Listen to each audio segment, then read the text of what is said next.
আপনার ভালো দেখতে পারেন এরকম বহু লোক আছে না? এই হিংসা করলে অনেক সময় বদনজর লাগে, বদনজর। আপনার ভালো কিছু হতে আরেকজনের জ্বালা পড়া শুরু হয়েছে, এর কারণে অনেক সময় মানুষ ক্ষতিগ্রস্ত হয়। বহুবার এই সূরা পড়ে তৎক্ষণাৎ একেবারে পড়ার সাথে সাথে আমি কার্যকরিতা আমার চোখে বহুবার দেখেছি। আলহামদুলিল্লাহ। নবী সাল্লাল্লাহু আলাইহি ওয়াসাল্লাম এক সাহাবীকে বলেছেন, তুমি কি জানো আজকে রাতে যে দুইটা সূরা আমার প্রতি নাজিল হয়েছে, যে আয়াতগুলো নাজিল হয়েছে, এইরকম আয়াত কোরআনে আরেকটা নাজিল হয় নাই। আমার বাসা বাচ্চার কোনো অসুবিধা হলে মাঝে মধ্যে আমার মিসেস বলতেন যে একটু দোয়া পড়ে খু দাও তো। আমি আমার মিসেসকে সাথে সাথে বলি, কেন, তুমি দিলে কি সমস্যা?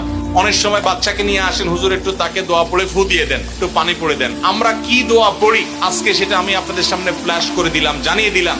আপনার যদি কোনো বিপদ হয়, আজকে অনেক ভাই প্রশ্নে লিখেছেন, অনেক সময় মানুষ বলে, ভাই আমার বাচ্চাটার এই সমস্যা, আমার ওই ওয়াইফের এই সমস্যা, আমার স্বামীর এই সমস্যা, আমার এই সমস্যা, আমরা আল্লাহর কাছে আশ্রয় চাইতে জানি না। আজকে শিখে যান, এই দুইটা সূরা নাজিল হওয়ার যে প্রেক্ষাপট, সেই ঘটনা শুনলে আমাদের ঈমান আরো বেড়ে যাবে ইনশাআল্লাহ। নবী সাল্লাল্লাহু আলাইহি ওয়াসাল্লাম একবার অসুস্থ হয়ে পড়েছিলেন এবং অসুস্থতাটা এত মারাত্মক ছিল যে আমাদের আয়েশা রাদিয়াল্লাহু আনহা বলেছেন, অনেক কাজ তিনি করেন নাই অথচ তিনি বলতেন তিনি করেছেন, মানে তার মনে হতো তিনি করেছেন। আবার অনেক কাজ তিনি করেছেন তিনি ভুলে যেতেন, মানে এরকম একটা অবস্থা তার তৈরি হয়েছে যে স্বাভাবিক না অস্বাভাবিক, আমাদের অনেকের হয়। তখন নবী সাল্লাল্লাহু আলাইহি ওয়াসাল্লাম বিভিন্ন তখনকার যে চিকিৎসক ছিল তাদের সহযোগিতা নিয়েছেন, বিভিন্ন ট্রিটমেন্ট করেছেন, কিন্তু কোনোভাবে কোনো কাজ হচ্ছিল না। আল্লাহ রাব্বুল আলামিন তার নবী সাল্লাল্লাহু আলাইহি ওয়াসাল্লামের চিকিৎসার জন্য দুইজন ফেরেশতা পাঠিয়েছেন।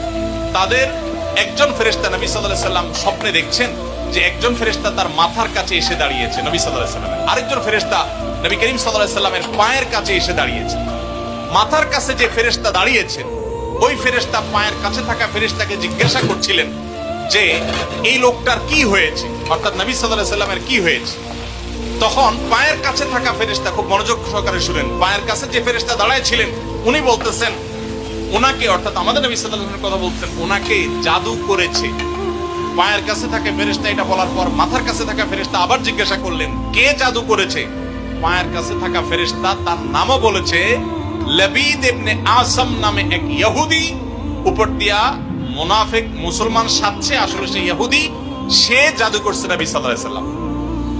এটা বলার পর আবার মাথার কাছে ফেরেশতা জিজ্ঞাসা করলেন, জাদুটা কোথায় আছে, কিভাবে করেছে? তখন বলা হলো যে চুলে জাদু করেছে, জাদুর মন্ত্র পড়ে চুলে গিরা দিয়েছে, গিরা দিয়ে জাদু করেছে।